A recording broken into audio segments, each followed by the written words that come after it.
욥기 28장 1절로 28절 말씀을 가지고 하나님만이 지혜의 원천이시다라는 말씀을 생각해 보겠습니다. 먼저 말씀을 봉독해 드리겠습니다. 은이 나는 곳이 있고 금을 재련하는 곳이 있으며 철은 흙에서 캐내고 동은 돌에서 녹여 얻느니라. 사람은 어둠을 뚫고 모든 것을 끝까지 탐지하여 어둠과 죽음의 그늘에 있는 광석도 탐지하되 그는 사람이 사는 곳에서 멀리 떠나 갱도를 깊이 뚫고 발길이 닿지 않는 곳 사람이 없는 곳에 매달려 흔들리느니라. 음식은 땅으로부터 나오나 그 밑은 불처럼 변하였도다. 그 돌에는 청옥이 있고 사금도 있으며 그 길은 솔개도 알지 못하고 매의 눈도 보지 못하며 용맹스러운 짐승도 밟지 못하였고 사나운 사자도 그리로 지나가지 못하였느니라. 사람이 굳은 바위에 손을 대고 산을 뿌리까지 뒤엎으며 반석에 수로를 터서 각종 보물을 눈으로 발견하고 누수를 막아 스며 나가지 않게 하고 감추어져 있던 것을 밝은 대로 끌어내느니라. 그러나 지혜는 어디서 얻으며 명철이 있는 곳은 어디인고 그 길을 사람이 알지 못하나니 사람 사는 땅에서는 찾을 수 없구나. 깊은 물이 이르기를 내 속에 있지 아니하다 하며 바다가 이르기를 나와 함께 있지 아니하다 하느니라. 순금으로도 바꿀 수 없고 은을 달아도 그 값을 당하지 못하리니 오빌의 금이나 귀한 청옥수나 남보석으로도 그 값을 당하지 못하겠고 황금이나 수정이라도 비교할 수 없고 정금 장식품으로도 바꿀 수 없으며 진주와 벽옥으로도 비길 수 없나니 지혜의 값은 산호보다 귀하구나.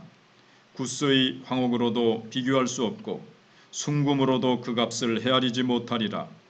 그런즉 지혜는 어디서 오며 명철이 머무는 곳은 어디인고 모든 생물의 눈에 숨겨졌고 공중의 새에게 가려졌으며 멸망과 사망도 이르기를 우리가 귀로 그 소문은 들었다 하느니라.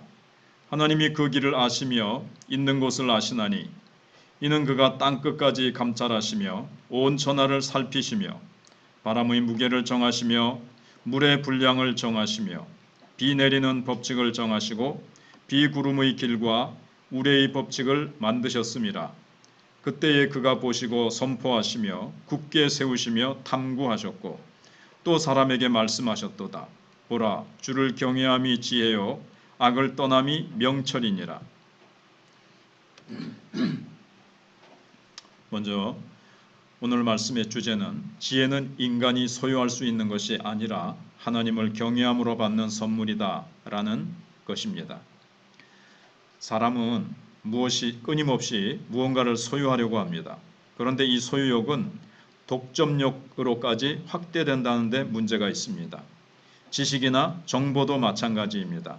소유욕과 그것을 넘어선 독점욕은 인간의 욕망을 무한히 증폭시킴으로써 자신이 마치 하나님처럼 되려는 지점까지 이르게 합니다. 하지만 욥은 인간이 하나님처럼 되기는커녕 세상의 운영 원리도 이해할 수 없는 유한한 존재임을 인식하고 있습니다. 고대로부터 인간은 땅속 깊은 곳에서 광물을 캐내어 금은 보석을 포함해 다양한 장신구와 무기들을 제작하였습니다.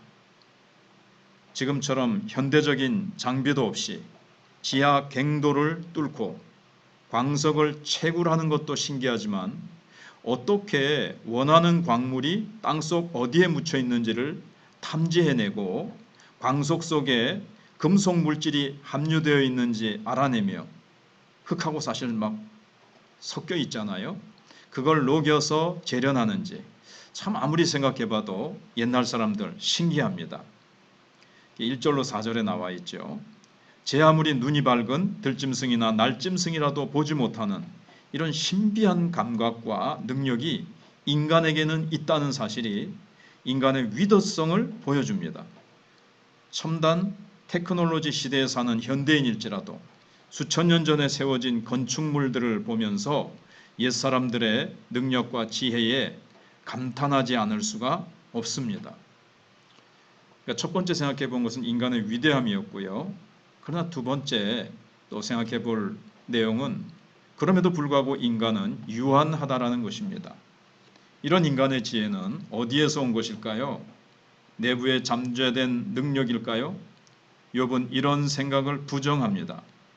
지혜가 인간 내부에 잠재된 능력이면 어찌하여 사람이 사람을 이해할 수 없는 것일까 하는 겁니다.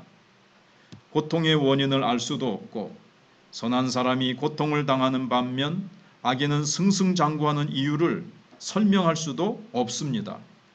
고적해야 하나님께서 선은 축복으로 악은 징벌로 보응하신다는 허점투성이 인과응보적 세계관으로 고통의 문제를 해명하려 할 뿐입니다. 욥의 친구들은 이러한 인과응보 신학으로 욥의 고통의 문제를 해결하려고 했지만 문제 해결은커녕 욥과의 관계만 깨질 뿐이었습니다.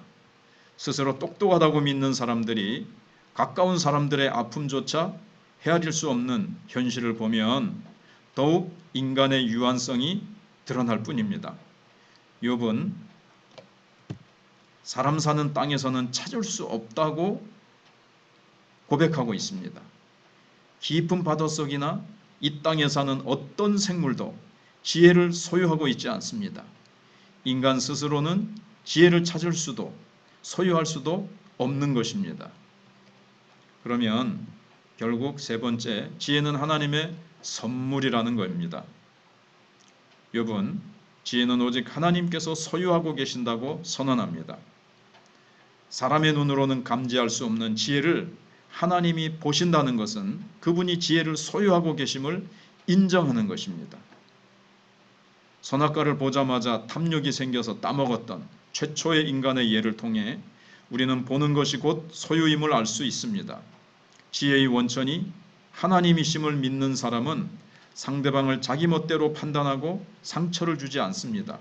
왜냐하면 지혜는 하나님을 경외하고 악을 떠나는 삶임을 잘 알고 있기 때문입니다. 지혜로운 사람은 지혜를 소유한 사람이 아니라 지혜의 원천인 하나님을 경외하는 사람입니다. 그래서 잠언 9장 10절과 1장 7절에 여호와를 경외하는 것이 지혜의 근본이라고 말씀하고 있습니다.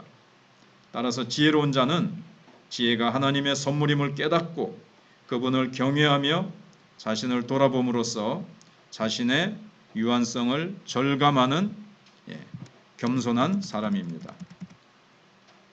기도하겠습니다. 하나님, 그렇습니다.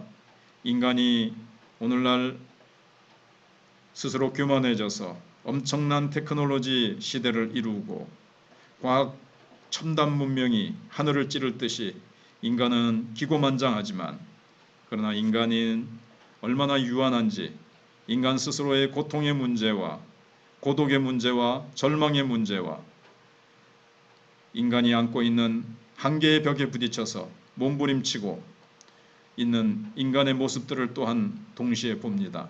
오직 하나님만이 지혜의 근본이시고 여호와를 경외하는 것이 지혜의 근본인 것을 깨달아서 하나님만 의지하고 하나님을 경외하며 하나님의 뜻대로 순종하며 하나님을 섬기며 하나님을 영화롭게 해드리며 하나님의 은혜의 손길 앞에 늘 감사하며 살아가는 우리 인생들이 되게 해주시기를 원합니다.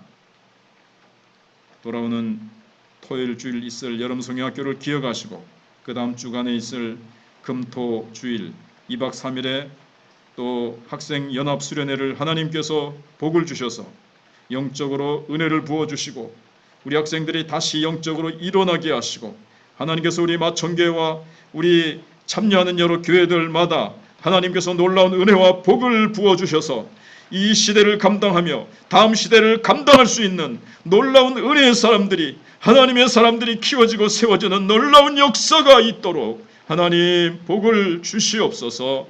하나님께서 날씨를 주장하시고 강사 목사님들을 붙들어 주시고 하나님께서 교사들과 온 학생들이 혼연일체가 되어서 주님을 아름답게 섬기며 하나님의 은혜가 하늘문을 여시고 단비를 부어주시듯이 폭포수같이 하나님의 은혜를 부어주시옵소서. 하나님께 모든 것 감사드리오며 예수님 이름으로 기도하옵나이다.